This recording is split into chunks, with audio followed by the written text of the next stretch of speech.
Ya, baik. Assalamualaikum warahmatullahi wabarakatuh. Terima kasih kepada Ibu dosen dan juga para teman-teman telah memberikan kesempatan untuk kami untuk mempresentasikan mengenai materi pada bab 10 yang berisikan tentang pengukuran kinerja keuangan dan pengaruhnya pada mata kuliah Sistem Pengendalian Manajemen. Selanjutnya,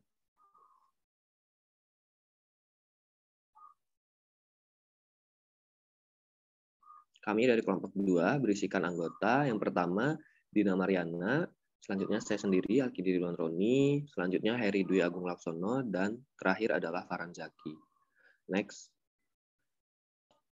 Untuk pemaparan yang pertama akan dibahas oleh Farhan Zaki. Kepada Farhan Zaki, dipersilahkan. Baik, terima kasih moderator. Saya akan menjelaskan tentang pengukuran kinerja keuangan dan pengaruhnya.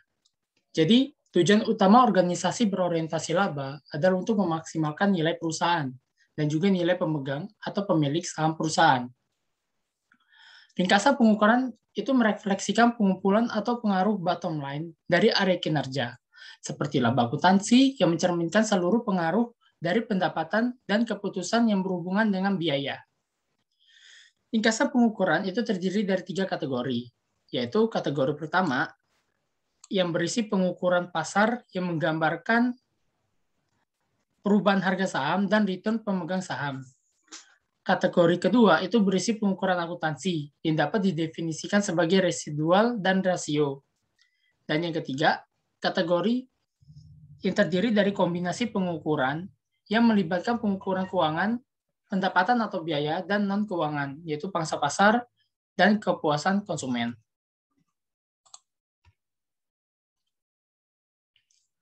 Perusahaan dengan tingkat manajerial yang tinggi itu menggunakan metode pengendalian hasil dengan tujuan meningkatkan tingkat ringkasan pengukuran akuntansi pada kinerja. Metode ini memiliki beberapa keunggulan dibandingkan metode lainnya, seperti pada biaya inkremental. Minimalnya yang menyediakan ringkasan hasil yang bermanfaat dari berbagai tindakan dan keputusan yang dibuat manajer. Penciptaan nilai. Nilai dari aset ekonomis dapat dihitung pada waktu tertentu dengan mendiskontokan aliran kas masa depan yang diharap akan dihasilkan oleh perusahaan berdasarkan nilai waktu dari uang dan resiko. Perubahan nilai perusahaan pada periode yang pasti disebut sebagai laba ekonomi.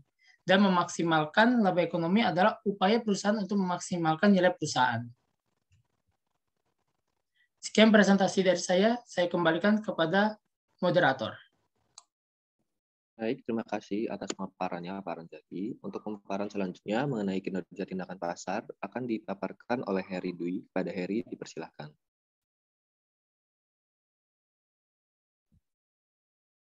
Baik, terima kasih atas kesempatannya. Di sini saya akan membahas tentang kinerja tindakan pasar.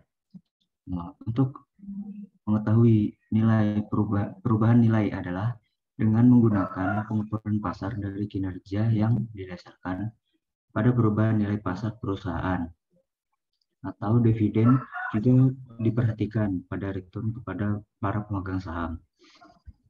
Nilai yang diciptakan atau return bagi pemegang saham dapat diukur dengan periode seperti tahunan, kuartalan, dan bulanan sebagai jumlah dari pembayaran dividen pemegang saham.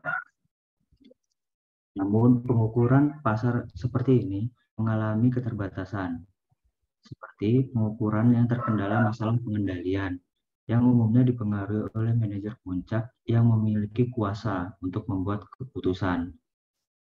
Pengukuran pasar jauh dari dapat dikendalikan karena penilaian pasar saham dapat dipengaruhi banyak faktor seperti tren pasar saham maupun ekonomi makro. Kemudian nilai pasar hanya menyajikan nilai ekspektasi dan tidak menggambarkan sepenuhnya kinerja perusahaan. Nilai pasar juga tidak memberikan informasi mengenai prospek perusahaan di masa yang akan datang. Next. Kemudian ada pengukuran akuntansi kinerja. Ringkasan pengukuran berbasis akuntansi memiliki beberapa keunggulan, seperti laba akuntansi dan return dapat diukur dengan tepat waktu dan objektif. Kemudian, menggunakan akuntansi akrual, sehingga anggota akuntansi menyediakan keunggulan melebihi aliran kas. Dan yang ketiga ada pengukuran akuntansi biasanya dapat dikendalikan secara penuh oleh manajer yang kinerjanya sedang dievaluasi. Dan terakhir ada pengukuran akuntansi, ini dapat dimengerti. Untuk beberapa perusahaan, pengukuran laba akuntansi tidak memiliki arti sama sekali. Contohnya adalah perusahaan yang baru didirikan. Next. Ada beberapa alasan mengapa pengukuran laba akuntansi gagal merefleksikan pendapatan ekonomi secara sempurna, yaitu ketika perusahaan menerima paten atau persetujuan peraturan yang baru, harapan dari pendapatan ekonomi sangat berpengaruh, tetapi tidak ada transaksi sehingga tidak ada pemasukan dan tidak ada pengaruh pada pendapatan akuntansi. Kemudian laba akuntansi sangat tergantung pada metode pengukuran. Kemudian laba akuntansi diturunkan dari aturan pengukuran yang seringkali memiliki bias konservatif. Pengukuran laba juga mengabaikan beberapa nilai ekonomis dan nilai perubahan yang dirasa akuntan tidak dapat diukur secara akurat dan objektif.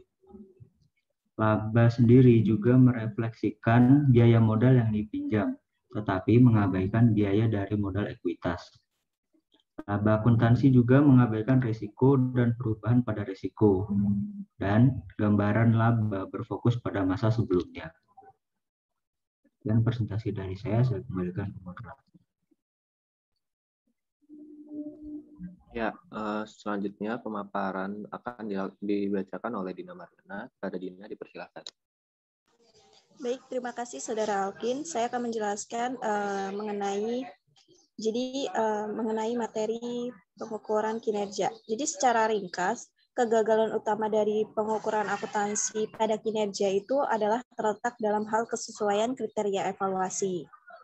Next. Nah, investasi dan operasi miopia. Jadi miopia investasi ini dapat bersumber langsung dari dia masalah pengukuran akuntansi, yaitu bias konservatif dan ketidakpedulian terhadap aset tidak berwujud. Akuntansi ini dapat menyebabkan manajer untuk bertindak secara miopia, baik dalam keputusan investasi maupun operasi. Manajer yang terus memperhatikan tanggung jawab pada laba jangka pendek atau return mungkin menyebabkan manajer mengurangi atau menunda investasi yang menjanjikan. Nah, pembayaran pada periode pengukuran di masa depan, walaupun ketika investasi ini memiliki NPF yang positif dan sesuai dengan kriteria lain untuk membuatnya berharga. Next. Ukuran kinerja Return on Investment atau ROI. ROI itu merupakan rasio dari laba akuntansi yang dihasilkan oleh divisi dibagi dengan investasi yang ada dalam divisi. Nah, perubahan yang terbagi menjadi divisi-divisi biasanya itu menggunakan beberapa bentuk dari berbagai kemungkinan pengukuran ROI untuk mengevaluasi kinerja divisi. Grafik formula ROI juga itu bermanfaat untuk menghubungkan kinerja pada berbagai tingkat organisasi. Bahkan dapat diperluas untuk menunjukkan pengukuran khusus yang dapat digunakan untuk tujuan pengendalian menurun pada level organisasi yang paling bawah. Next. Sekian presentasi dari saya kembalikan ke moderator. Ya, baik. Terima kasih atas pemaparannya. Untuk pemaparan selanjutnya akan saya jelaskan mengenai keunggulan pengukuran ROI. Keunggulan pengukuran ROI adalah menyediakan pengukuran yang komprehensif yang menggambarkan trade-off yang harus dibuat antara pendapatan, biaya, dan investasi. Memberikan bilangan pembagi yang dapat digunakan untuk membandingkan return pada bisnis yang berbeda, dan memberikan gambaran return keuangan seperti saham dan obligasi. Next. Selanjutnya adalah masalah yang disebabkan oleh tipe pengukuran. Fokus yang sempit pada ROI dapat membawa manajer divisi untuk membuat keputusan memperbaiki ROI divisi, meskipun keputusannya tidak sesuai dengan kepentingan yang terbaik bagi perusahaan. Pengukuran ROI seringkali membawa sinyal yang menyesatkan mengenai kinerja pusat investasi karena kesulitan dalam mengukur porsi aset tetap sebagai penyebut. Kesalahan sinyal dapat menyebabkan investasi dan keputusan evaluasi kinerja yang buruk. Next slide. Selanjutnya adalah pengukuran laba residual sebagai solusi yang tepat untuk masalah pengukuran. Dalam hal ini adalah pengukuran ROI. Laba residual dihitung dengan menggunakan laba dari perusahaan modal untuk aset bersih yang ada pada pusat investasi. Modal dibebankan pada tingkat yang sama rata-rata dengan biaya modal perusahaan yang tertimbang. Selanjutnya, laba residual juga mengatasi masalah suboptimasi di keuangan dengan memperhatikan biaya, hutang, maupun ekuitas keuangan. Laba residual menghapus godaan bagi manajer untuk meningkatkan pengaruh entitas melalui pembiayaan hutang. Next.